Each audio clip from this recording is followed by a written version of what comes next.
We are following some breaking news this morning in Davis County where downed power lines have shut down I-15 in both directions. The freeway is closed between 26 South and Woods Cross and 5th South and Bountiful. We have Adon Carrillo from UDOT on the phone with us now to talk about the traffic delays this is causing. And we've been looking out at live pictures right now. We are looking out there and we can see that the roads are shut down. How long do you expect this to last, Adon?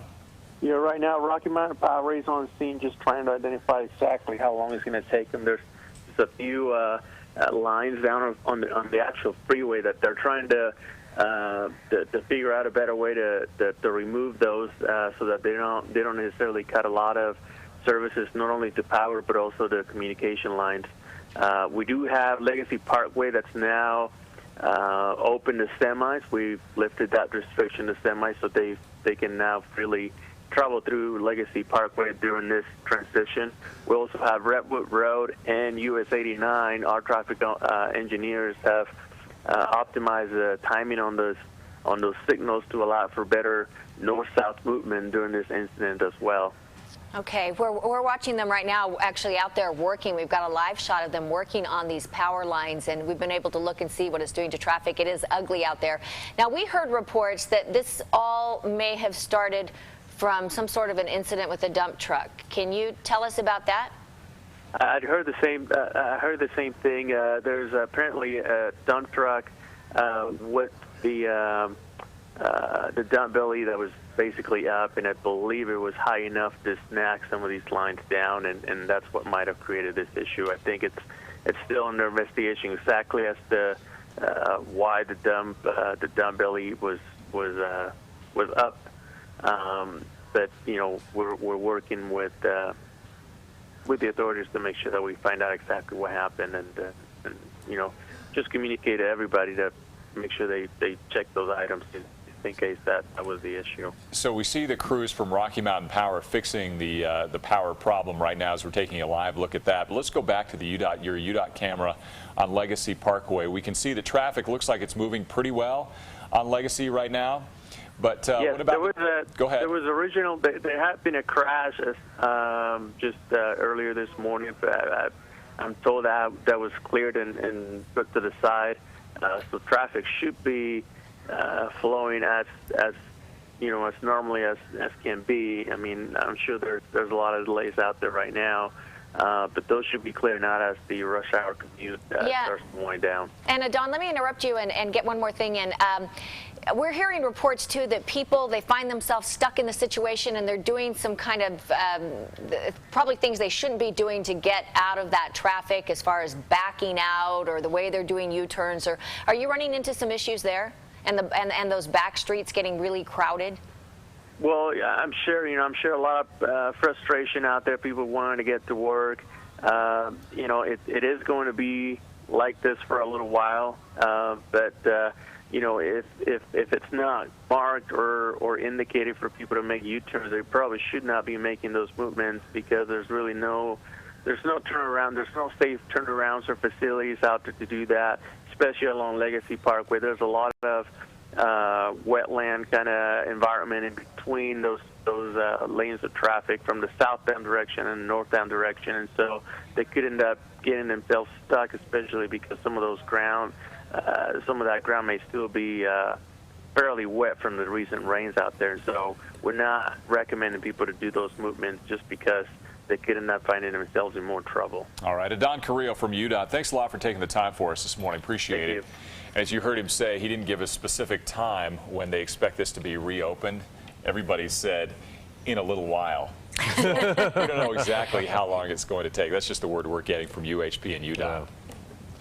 Aren't you glad you're already at work? This is one of those mornings. It's like, okay, you know, alarm clock went off early. It's not easy to get up and go to work as early as we do, but you know, we avoid problems like this. Yeah, it's a big mess out there. Great news. Okay, weather is looking about the same this morning. Great start to the day for a lot of you. Of course, it's not just the on. So coming up a little bit, we'll take a look at the air quality forecast and give you an idea of when things could start to improve.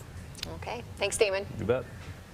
A former Davis High School teacher is back in jail this morning after a judge revoked her bail. The judge felt there was evidence, enough evidence, against Brianna Altice that she could still be a danger to the community. Fox 13's Scott McCain joins us live in studio to give us the details. Hi, Scott.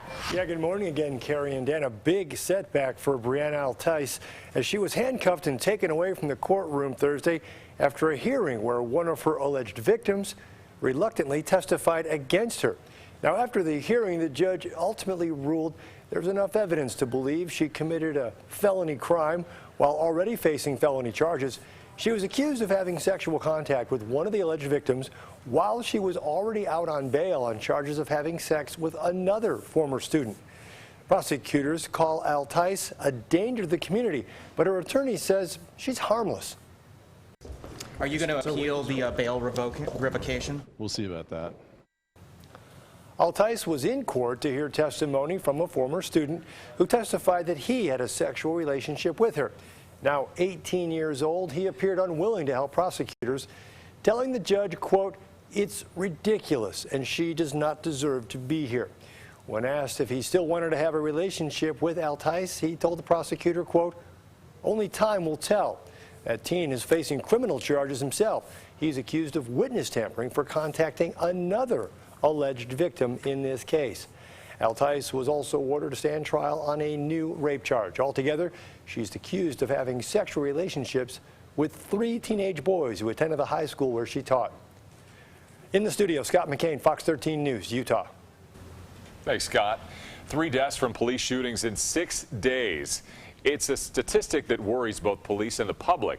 2 of the shootings were on January 8th, one in the avenues of Salt Lake City, the other in Syracuse. The third happened on Wednesday morning in Draper. The director of Peace Officer Standards and Training, or POST, for Utah, says officers are trained to de-escalate a situation.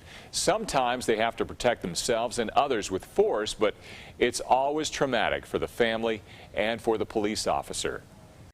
Having never been in a shooting before, but drawn my weapon quite a few times, and I'm so blessed that I haven't had to fire, but have had a lot of friends that have been involved in shootings, and the aftermath is awful.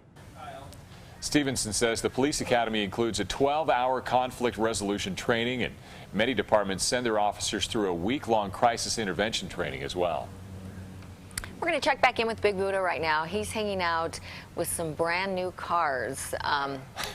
Guys love brand new cars, I guess. They make good friends. Yeah. I'm like, I'd rather be shopping, but this makes Dan happy. Well, shopping. I mean, see, we want to go shopping for brand new cars. Oh, for brand new cars. You want Yeah, brand okay. new clothes. All right.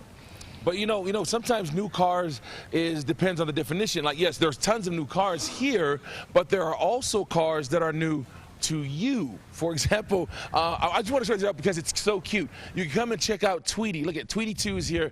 Yeah, everybody say it together. Oh, that is so cute. That is so cute. But Matt, your association, you're talking about power on 4 wheels. That's what you guys deal with. Well, we're the Utah Four-Wheel Drive Association. What we deal with actually is keeping public lands public here in the state of Utah. Utah's trails are America's trails, and that's what we want, because people come from around the world to wheel in Utah. And then what do they wheel in? They wheel in these. All right, let's show off some of these bad boys. Mikey, let's end with this one. Let's come back here to the green one because I want to start this up, but I want to start with this one here first. You telling me that this is fully functional? This is a fully functional 6x6. This was custom built by Stan Pruitt in South Ogden, Utah. This is a TJ body, and it's all underneath. It is fully functional. It's got airbags underneath it. It's got dual axles. It's got the cannon on top. But that is a T-shirt cannon, not a real cannon. We're running short on time, so let's get to this bad boy right here. This is from TerraFlex here in Salt Lake City, Utah. This has got a 392 Hemi engine under the hood, automatic transmission, custom TerraFlex axles underneath.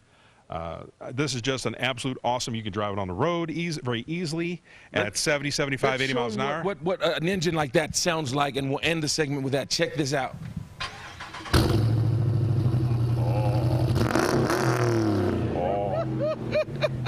If you want to check out the auto show, we'll put all the information plus these beautiful 4-wheel drives, 4-wheelers. Go to fox13now.com. Dan, that has your name all over it, buddy. That sounds all over it. throaty. Good. Man, thank you, brother. Appreciate the love. Brother. Yeah. Cool machine. Bye, guys. See ya. Bye, B. Speaking of cool machines, Bradley Cooper takes on the role of a military veteran dealing with memories of war in American Sniper. Coming up, we're going to hear what Scott Renshaw from City Weekly thinks of the movie.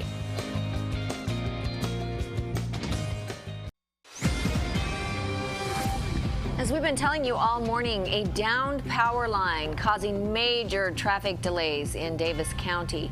Rocky Mountain Power crews are on the scene. They're working on the problem, but they tell us it could be up to 2 hours before it's fixed. Yeah, what a pain for drivers. This is a live look at I-15 and Shepherd Lane in Farmington. The freeway is closed at 5th South and Bountiful, but as you can see, the delays go back a long way as a result of this. This has been going on since before the 5 o'clock hour this morning. So there is a detour on Legacy Parkway. We'll continue to follow the situation, bring you the latest throughout the morning on Good Day Utah. You can also check out the situation at fox13now.com as we'll update that as well. From a true story about a dark relationship between two champion wrestlers and their financial backer, to a look at what war does to the human psyche. There are lots of new choices out in theaters this weekend. Scott Renshaw from City Weekly here to tell us what he thought of the movies, but we're going to start with the third one. Black Hat. Almost too many to talk about. This is one of the first ones that's actually sort of officially a 2015 release. We'll get to some of the ones that got some award nominations yesterday. But in Black Hat, director Michael Mann tells the story of a computer hacker released from prison to help track down a cyber terrorist. To catch this guy, we're going to need a Black Hat hacker named Hathaway. He's a genius coder serving 15 years. That's Chris Hemsworth, Thor himself, as the hacker who's released. And Michael Mann is probably best known for Miami Vice back in the day, and he's made a lot of these sort of muscular He-Man type of stories. And this is one that doesn't necessarily gel well with a story in which it's a lot of people typing. You know, that it's hard to do computer movies because you end up with just a lot of scenes of people typing and code going across the screen. There's some great style in it. You know, Michael Mann is a director who knows how to make style, but again, it's just hard to get that kind of action in a movie about computers. Okay, is there action in Foxcatcher? A different kind of action in this one, and this is a fact-based story about two Olympic wrestlers and the billionaire who helps finance them. Do you have any idea who I am? If some rich guy calls you on the phone, I wanted to speak with you about what you hope to achieve. You know, it's Steve Carell under a lot of prosthetic makeup there as the billionaire John DuPont. He was just nominated for Best Actor Oscar yesterday. Not a choice I would have made. He's actually, to me, the weak link in this story. Really? It's really difficult watching him, and to me, I couldn't get past this huge fake nose that he's got going on and the kind of manner delivery. The other performances, Channing Tatum and Mark Ruffalo, who was also nominated for a Supporting Actor Oscar, really good. The story itself is very compelling. If you don't know it, it has some odd twists and turns to it, but to me, it's the Carell performance is the only thing that keeps this from being better. 4 stars, huh? From being 4 stars. Okay, American Sniper, Bradley Cooper. A lot of buzz about this movie. And another Best Actor nominee yesterday, and this is another fact-based story about Chris Kyle, the most prolific U.S. sniper in American history. You ever think that you might have seen things or done some things over there that you wish you hadn't? Oh, that's not me, no. What's not you? This was a Best Picture nominee yesterday, directed by Clint Eastwood. I'm a huge fan of Cooper. I think this is actually a really strong performance, one of the best I've seen him give. He's been nominated 3 years in a row now for Best Actor. It hasn't happened in a while. And if this movie had been almost entirely about the home front part of the story, I probably would have been much more in agreement on the Best Picture.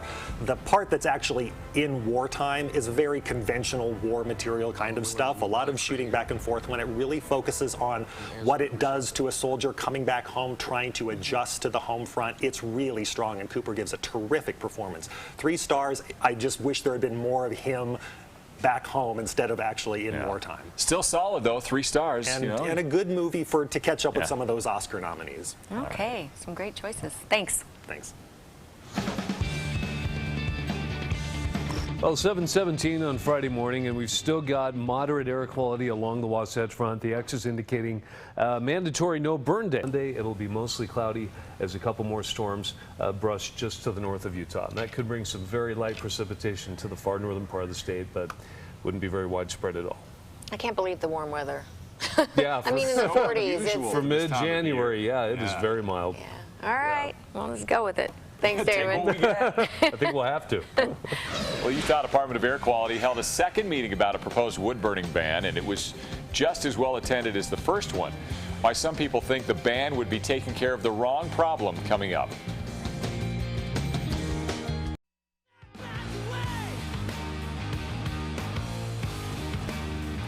Is that get you ready to go to the car show music? That music right there. You know? That's the music you crank up. Exactly. That's the soundtrack of the car shows. Kind of depends on what kind of cars you're into, though. We need some Back in Black or something. Yeah. Oh, well, that would be a good one. Yeah, we're going to go out to Big Buddha and see the cars themselves. There's a Jeep. And it's a rockin'. Should we go and Move on. Move on. Go to the next car. Well, he really might be busy. I think he's busy. He's a man of few words. Oh, there he is. Okay. Hey, what's up? Hi, What do you guys think? What did you guys think was going on? You were just testing out the suspension. Yes, that's the beauty of this show, is that you get to come, you can touch, you can feel, you can sit, and you can even rock it if you want. Not what you were thinking, Damon. Not like that. Yeah, Damon. The show goes through Sunday. When we come back, we're going to be visiting with our friends from Ford. Not because they're just an amazing dealership, but because I'm trying to find a new Buddha-mobile. That's what I'm trying to do.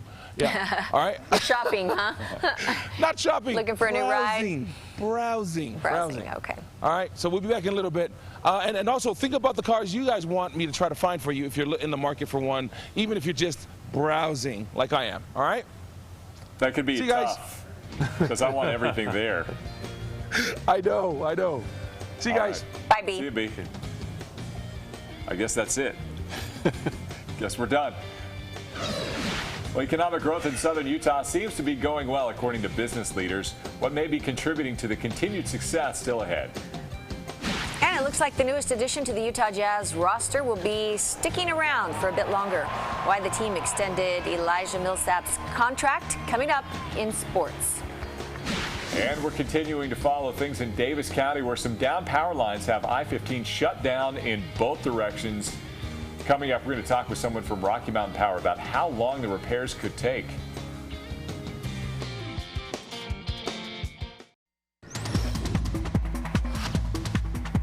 All right, everyone, welcome back. We want to show you some of our other traffic cameras. We know we have a big problem going on elsewhere, but just for the rest of you commuting in other places, I-15 80 south through Midvale looking just fine. Traffic's moving here and freeway speeds. So things looking good here. Let's take a look at I-15 Shepherd Lane in Farmington. And here is some of the backing as a result of that big problem we're talking about, where I-15 has been shut down in both directions in Davis County. So things looking ugly. If you've got to go through this area this morning, plan ahead. We're also going to be talking to Rocky Mountain Power in just a few minutes about some of the issues with those downed power lines and what's going on. So that's coming up. It was a standing room only situation at the second public hearing regarding a widespread ban on wood burning during Utah's winters. And as Fox 13's Kelly Chapman explains, this one had a more diverse mix of attendees than the first meeting. They had a lot to say, Dan and Carrie. Close to 300 people filled the room, and they also waited in the hallway at the Department of Environmental Quality last night. The Department of Air Quality has proposed an outright ban on wood burning from November 1st through March 15th. Early on, it was clear most in attendance opposed the ban, and they dominated the comment period. If you are serious about my health, then don't worry about the smokescreen ban. Worry about the biggest thing that California's worried about, and that is diesel trucks. This little teeny ban that you're going to do is like swatting at mosquitoes when an alligator has your foot. Thank you. Among the supporters were two physicians who say they represent many patients who would actually benefit from the ban. The next opportunity for public comment is next Tuesday. It'll be held in Brigham City. In studio, Kelly Chapman, Fox 13 News, Utah. Okay, if you're just tuning in this morning, traffic is a huge mess in Davis County right now. I-15 closed in both directions between 26 South and Woods Cross and 5th South and Bountiful because of some downed power lines. David Eskelson from Rocky Mountain Power joins us on the phone right now to talk about their response to those downed lines. Good morning. Good morning. We've been watching your crews trying to get this fixed, so give us an update. Tell us what's going on now. Sure. At this hour, they were able to be escorted about 6 a.m. into the work area. The first thing they had to do was ground the down power line for safety. Power was shut off to most areas back at the substation, about 1,300 customers out of service. We've reduced that to about 800. But until the lines are off the road and they get a full repair done, we probably won't be able to get all those customers back. But they're working to get the road cleared just as quickly as possible. Yeah, so tell us when you think that you're going to have those power lines out of the way so traffic can reopen. Well, at 7 o'clock, that's about half hour ago, the crew report was, grounding and removal might take a couple of hours. I've heard some reports from Highway Patrol hoping for 8 o'clock. We're just working as fast as we can, and we'll get it done as rapidly as possible. A job like this, it's a little difficult to be precise. Well, tell us, though, David, I mean, what prevents you from just lifting those lines off the road and chucking them back over the wall? There are two problems. One is, even though the power is cut back at the substation by a big circuit breaker, there could be induced voltage from other directions. So the crews install temporary grounding wires on either side of the problem to make sure that it's safe to work. And the other thing is that when something like this happens, a dump truck pulls down a couple of poles, you've got a lot of stress induced in the lines that remain up. So you can't just start cutting things. You might make the problem worse. More poles might go over. So this is something that has to be done pretty carefully. So, David, you were just talking about that dump truck that apparently pulled down a couple of poles, and we were just looking at video of those poles. It did look like they just snapped. What else have you been told about that as far as how it happened? Well, the reports we have is that the dump truck snagged the cable TV line. That is strung typically below the power lines, and it's pretty tough stuff. This has happened before, so that cable TV line is strong enough to pull those poles over. All right, so tell us the challenge for these crews right now, exacerbated by the fact that they had to be taken in there to this area. Why did they have to be led into this area, and what was the problem there? Well, access was a problem just because of the traffic congestion. Getting to the work location in something like this is always a little difficult because we're coming into it, after traffic has already been snarled. The other thing they have to do is to make sure the work area is safe. That's probably the most important rule, to make sure that the power is out back at the nearest substation, and also that the line is secured so there's no voltage coming through it, so they can work on it to clear it off the road. Okay, before we let you go, just give us again the numbers. How many people are without power right now, and when do you estimate the freeway being open with that power being restored? Well, about 800 customers, down from about 1,300 customers, and probably, I think within the next hour, we'll have the road clear. It's difficult to be precise, but we're doing as fast as we can. All right, David Eskelson with Rocky Mountain Power. We really appreciate your time here this morning, and well done explaining how this is all going down out there. Appreciate that. No problem. Well, business leaders in St. George say the economic growth is slow but steady in that area of the state, but that's okay. Since 2013, the number of building permits has consistently doubled, and the job market grew about 5%, consistent with the national average. Business leaders say Southern Utah is leading the way, seeing the biggest growth outside of the Wasatch Front.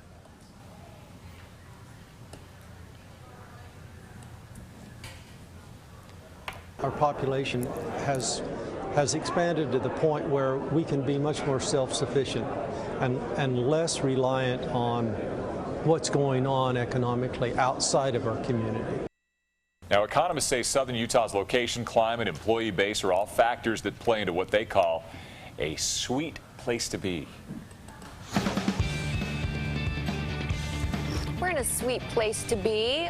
We do have the greatest snow on earth, although we haven't been getting as much of it as we'd like. We got 2 feet earlier this week. In the mountains, right? Yeah, and we'll actually get a couple more inches up in the mountains later today and tonight as a weak storm impacts Utah. And that'll have an impact on our air quality with high temperature near 60. So obviously a very mild start to the holiday weekend. We'll let you know how the rest of it will look in the 7-day forecast coming up in just a few minutes. This morning at Fox 13 Connect, a fight over $7 turns into a big mistake for one car dealership. Allison joins us from the Connect Center to tell us all about it. Hey guys, it's the latest person that masses on the internet are getting behind. A pizza delivery man in Massachusetts. Jared Tansey delivered pizza to a used car lot in Massachusetts, and the employees gave him 2 20s and 2 5s, so $50 for a bill that was just over $42. Jared says he thought the extra $7 was his tip, and he even asked first, he says, but the car lot people complained to the restaurant managers that they never got their change, so they had given him the $50 and they wanted a change for that $42. So Tansey said he had to go all the way back to return the money. The car lot employees, they gave him a really hard time when he returned. One said he wanted the delivery guy to get fired. The whole exchange was caught on video, and someone posted it online, and they were mocking him in the video. There were some rude comments, some profane language used as well. So outrage has followed, people calling out the car lot for their bad behavior, and supporters of the delivery guy even set up a GoFundMe account for Jared. It's already raised thousands, much of it in donations of $7, which was the amount of the non-tip. Posted a link to the story on our Facebook page. Here's what you guys are saying about it. Cheryl says, wow, that just made me so sad to watch. Apology or not, it sucks to see there are really people who amuse themselves that way. And Jill Elizabeth says, wow, that's crazy. I'm glad that he came out on top. Some people are so cruel. And here's a look at the GoFundMe account that I just reloaded a few minutes ago, or a few seconds ago actually. More than $15,000 raised in the last day with a goal of $20,000. And it's already been raised by more than 1,300 people. So Dan and Carey, a spokesperson for the dealership, says they've offered the driver a cash donation, but it doesn't specify how much or whether or not they've spoken to the driver since it went viral. And that original surveillance video that was posted on YouTube under Irate Pizza Driver has since been made private, but other copies are circulating online, and it's a pretty hard video to watch. We'll take that, car dealership. Seriously, looks like he's coming out on top, though. Oh, right, and who knows what will happen with this car dealership. Yeah. Okay, thanks, Allison. All right, it's time for our photo of the day. We want to see what you've been up to lately. Today's picture comes from Scott Wright. And look at this shot. It's of a sunset from Bountiful, the Bountiful Bench. Wow, that's gorgeous. Grab your beverage of choice and just stare at the photo. That's beautiful. All right, just use the hashtag GDUPics on Instagram or tag Fox13Now in your post. When we come back, we're going to check in with Big Buddha, who's hanging out at the International Car Show this morning, Auto Expo. So stick with us.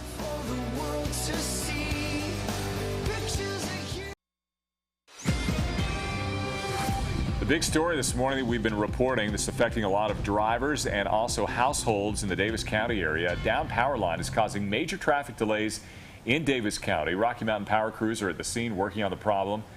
They tell us it could be up to 2 hours before the problem is completely fixed. You know, but that time has changed a little bit throughout the morning. This happened actually just before 5 a.m.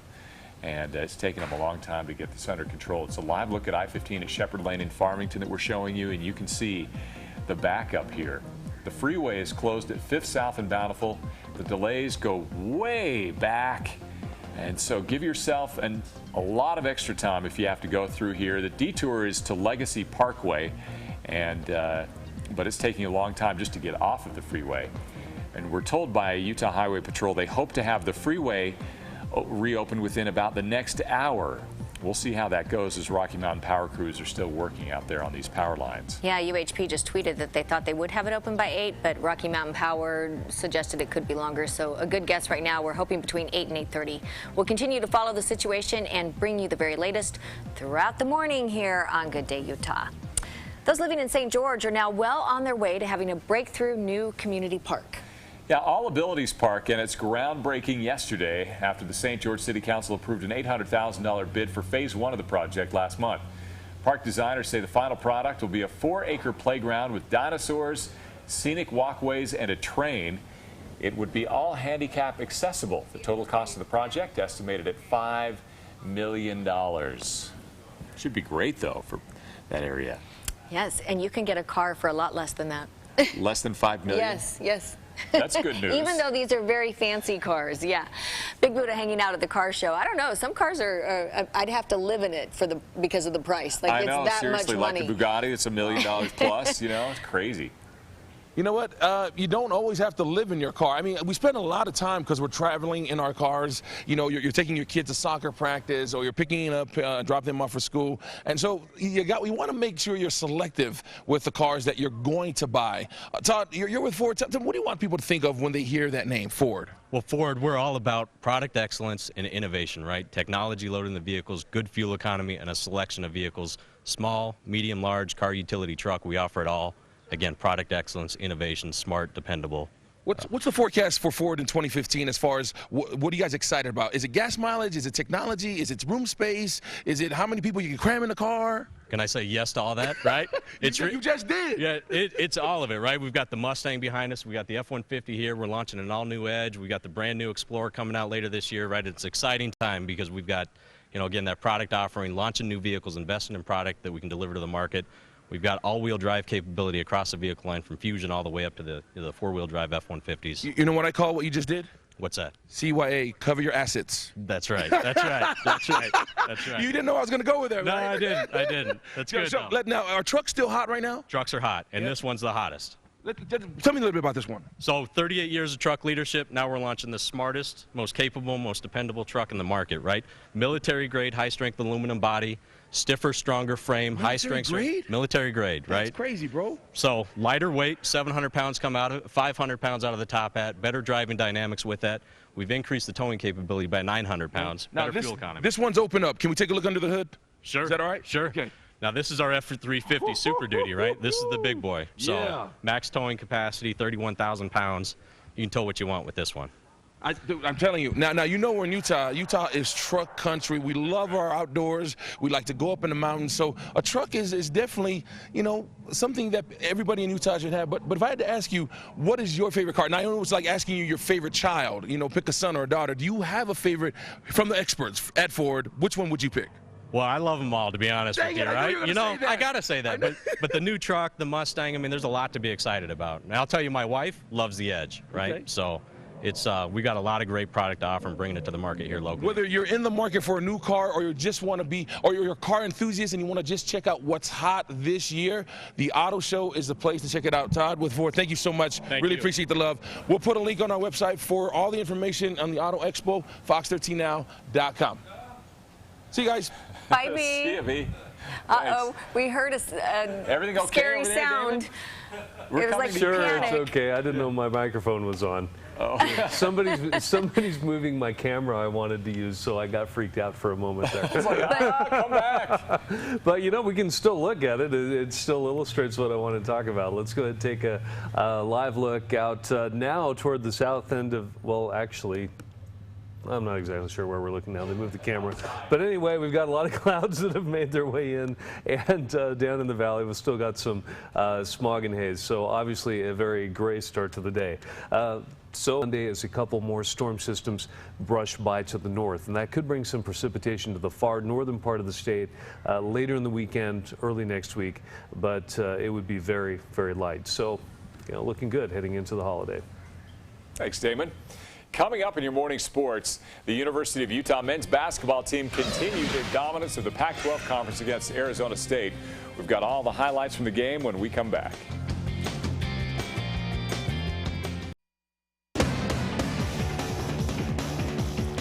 Well, BYU and Utah men's basketball teams both got some exciting wins on the road, and the Jazz have extended their contract offer to Elijah Millsap.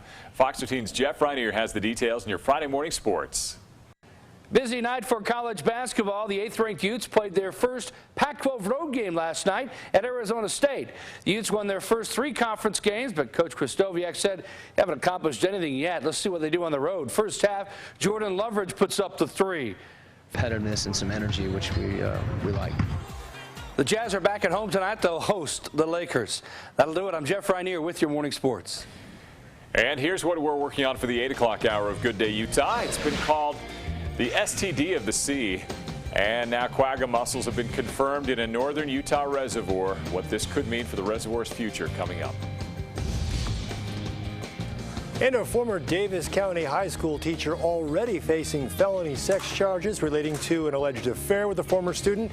Well, she's sent back to jail for allegedly violating the conditions of her pretrial release. We'll tell you about that coming up.